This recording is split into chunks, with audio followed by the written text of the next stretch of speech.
Hi, this video is the demonstration of the FUT linear scar or strip harvesting scar.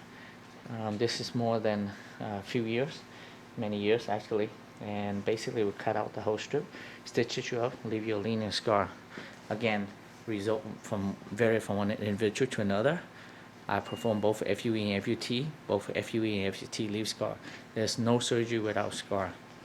Again, I try to educate the audience as much as I can, and to provide as many examples I can to help each individual to make a decision that is better for them, and it's more informed decision, because some patient can look at the scar and say, I'm okay with this type of scar, and so then they can, and depend on their situation and the type of hair loss, they might be okay to go with strip.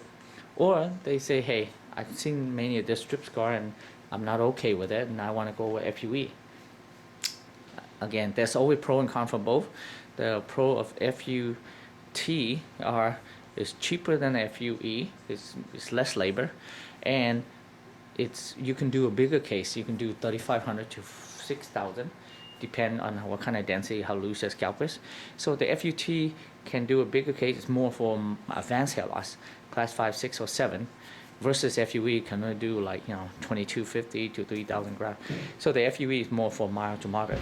So the FUT is cheaper, less labor, better, bigger area harvesting, and cover more area and give better density.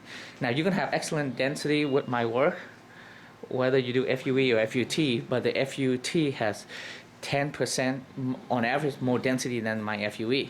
The other important factor is for the FUT, once we harvest, the density on top and below the scar is still virgin, we never touch it, so you save more hair for the future. On the downside of the FUT is the linear scar for the rest of your life. You can wear your hair shorter. It's a little bit more advanced, more aggressive hair surgery than the FUE, more invasive I mean, but they're both minimally invasive. That's what we do outpatient. And the other downside of FUT is a little bit more painful. Again, it's only a few days.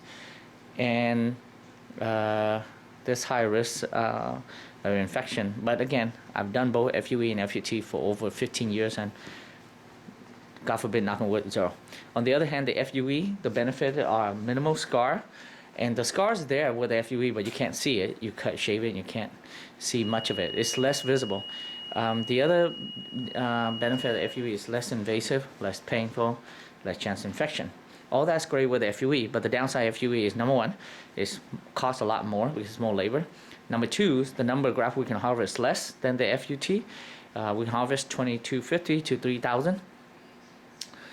So that's why the FUE is more for mild to moderate hair loss, and for patients with advanced hair loss, then they do FUT more often. But you can do advanced hair loss with FUE, but it takes you many sessions, and I always be upfront with the patient and tell them. And then the other downside of the FUE is the moment you do the FUE, you will reduce the donor density, so your hair going to be a little bit thinner in the donor. We gotta get hair somehow, and then so it will affect more for your future. So the total number of grafts you can get out with the FUE versus FUT is less, because the moment you do the FUE, the donor density would reduce, so reduce the number of density hair for your future. Where the FUT will cut, we leave the donor density on top and below intact, so you can save more of that for the future. The other downside of the FUE is the growth rate. Now you can have excellent density with my work, whether you do FUE or FUT, but my FUE is 10% less density than my FUT. So this, again, getting back to this video, is the FUT linear scar. Both FUE and FUT produce scar. There's no surgery without scar. I perform both FUE and FUT, and the result vary from one individual to another. Some could be worse than this, or stretch wider, and some could be thinner than this. Thank you.